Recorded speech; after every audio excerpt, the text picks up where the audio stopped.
Hello, magandang umaga po mahal kong mga kaibigan.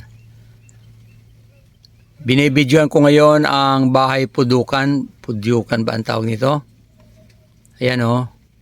Dito sila pumunta dito sa aking budiga. Tamo itong balde ng pintura o. Ayan o, prima.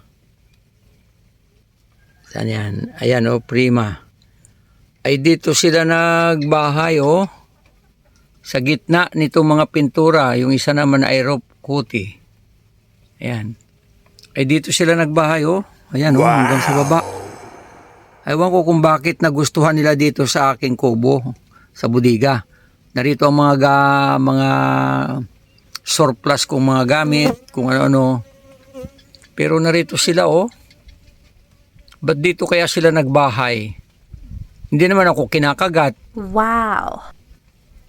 Oh. Ayan, makikita po nyo. Ayan, ang daliri ko, oh. Ayan, oh. Hindi man lamang ako nila kinakagat. Siguro yung boses ko ay kilala na nila. Kasi laging naririnig nila yung boses ko. Kaya, ayan. Kita nyo po sila, oh. Pinoproteksyon na nila yung kanilang reyna. Ayan, oh.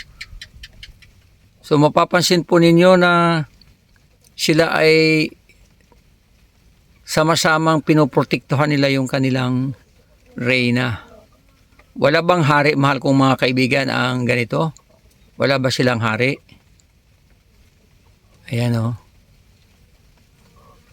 Kung may hari sila, ayawan ko kung may hari nga sila. Baka reyna lang. Ayan o, mahal kong mga kaibigan o. Dito sila nagpunta sa aking budiga. Sa lalagyan ng mga pintura. Ayan. Ay napakagulo itong budiga kong ito kasi narito yung mga surplus. Yung mga nasisirang mga appliances ay dito ko tinatambak. At saka yung mga hindi naubos na pintura ay dito ko rin tinatambak. Ayan o. Pero sila po ay napakatahimik. Kahit halos kunin ko ng aking daliri hindi nila ako kinakagat. Marahil yung boses ko ay kilala na nila. Hindi man lamang sila lumalapit sa akin. Hanggang baba na po yan Oh. Ala. Paano kaya ito mahal kong mga kaibigan?